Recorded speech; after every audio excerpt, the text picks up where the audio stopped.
Welcome to our channel. Pulau Dewata atau Bali merupakan salah satu pulau terindah dan terpopuler yang ada di Indonesia.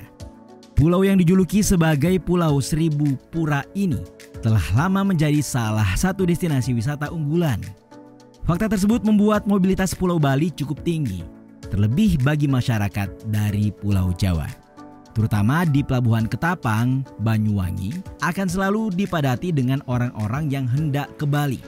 Akan tetapi, mengapa sampai saat ini belum ada pembangunan jembatan untuk menghubungkan kedua pulau ini?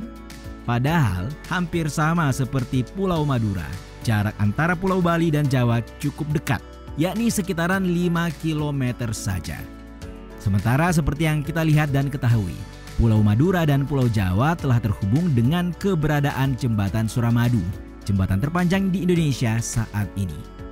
Nah, muncul pertanyaan, mengapa tidak ada jembatan yang menghubungkan dua pulau ini?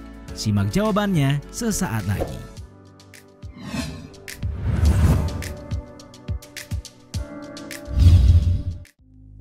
Kita semua barangkali sepakat soal membangun infrastruktur, pemerintah Jokowi tidak perlu diragukan.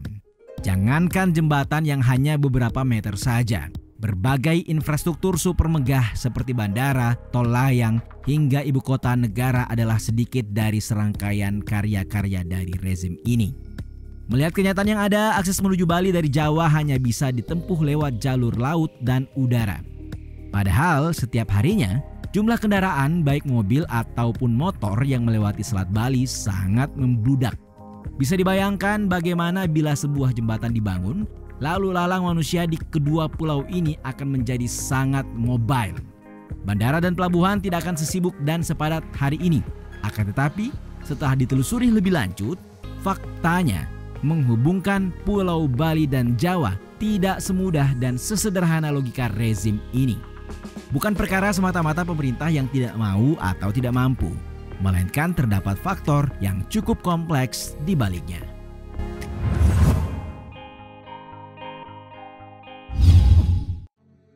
Ide untuk membangun jalur jembatan di atas Selat Bali ini sebenarnya sudah ada sejak tahun 1960. Gagasan ini pertama kali berasal dari almarhum Profesor Dr. Insinyur Sediatmo, seorang guru besar Institut Teknologi Bandung yang terkenal berkat konstruksi cakar ayamnya. Di bawah pemerintahan Soekarno, tadinya jembatan ini akan dibangun dan diberi nama Trinusa Bima Sakti, yang berarti membuat jalur penghubung untuk 3 pulau, yakni Sumatera, Jawa, dan Bali. Motif ekonomi berperan di balik rencana ini. Namun, karena banyaknya kontroversi, menyusul tumbangnya rezim Orde Lama, akhirnya sampai sekarang proyek tersebut belum juga dikerjakan. Pada tahun 2012 lalu, rencana lama ini diangkat kembali oleh pemerintah Kabupaten Banyuwangi, kota paling timur di Pulau Jawa.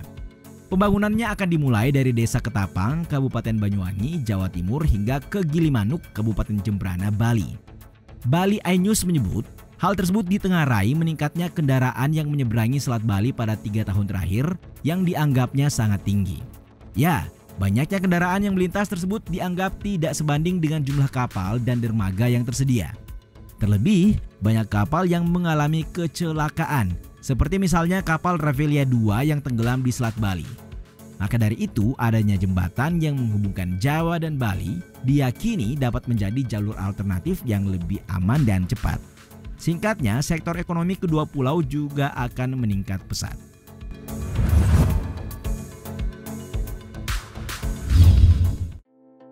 Nyatanya rencana Pemda Banyuwangi yang ingin mengusulkan kembali pembangunan jembatan berseberangan dengan Pemda Jembrana. Hal ini lantaran pemerintah Jembrana menolak mentah-mentah usulan tersebut dengan berbagai alasan. Selain itu, penolakan yang sama juga disuarakan oleh Persatuan Hindu Dharma Indonesia atau PHDI Jembrana, PHDI Banyuwangi, dan PHDI Bali. Menurut mereka, pemerintah Banyuwangi harus mempertimbangkan aspek di luar ekonomi, seperti keagamaan dan budaya, bila ingin membangun jembatan yang menghubungkan Jawa dan Bali.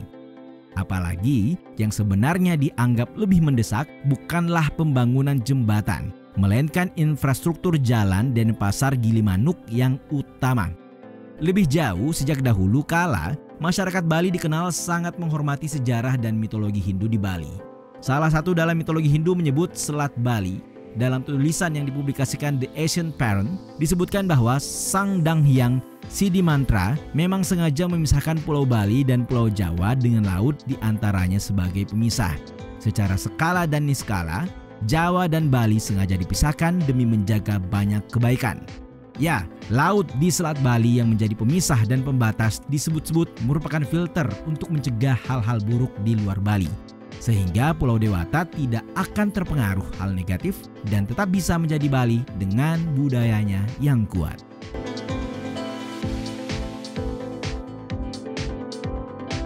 Selain itu, masih dalam kepercayaan masyarakat Bali, tidak boleh ada bangunan ataupun posisi manusia yang lebih tinggi dari Padmasana.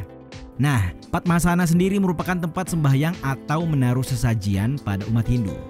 Ini karena Padmasana adalah tempat suci yang harus dijaga kesuciannya.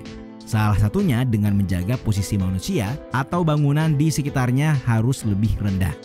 Dengan demikian, mengingat ombak di Selat Bali yang terkenal cukup tinggi, bisa dipastikan jembatan yang nantinya dibangun akan lebih tinggi dari lautan dan daratan Pulau Bali.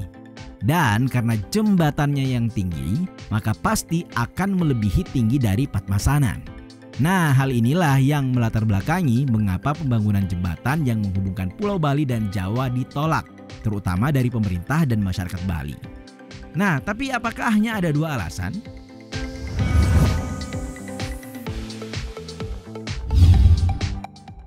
Kabarnya, pemerintah Bali berpendapat kalau proyek jembatan ini dibangun, maka ada potensi lonjakan pendatang yang akan masuk ke Pulau Bali. Ini tentu akan masuk akal, mengingat kemudahan perjalanan yang lebih cepat, sehingga akan semakin banyak orang yang akan datang ke Bali. Namun, bukannya akan bagus bila suatu kota didatangi oleh banyak orang? Bukankah Bali telah terbiasa menerima banyak orang dari latar budaya yang berbeda-beda? Dari perspektif pemerintah Bali, kepadatan yang dimaksud bukan kepadatan biasa. Kalau dibangun jembatan Selat Bali, meningkatnya angka kriminalitas lantaran orang keluar masuk menjadi lebih mudah juga. Ya, sebagai destinasi wisata, hal ini tentu sangat diantisipasi oleh masyarakat Bali agar pulau mereka tetap aman dan kondusif. Itu juga sangat sesuai dengan mitologi Hindu Bali yang menyebut Bali harus dijaga dari pengaruh hal buruk dari luar Bali. Dengan tidak dibangunnya jembatan, maka masyarakat Bali ataupun pendatang akan lebih mudah saling mengawasi satu sama lain tanpa takut tindak kejahatan merajalela.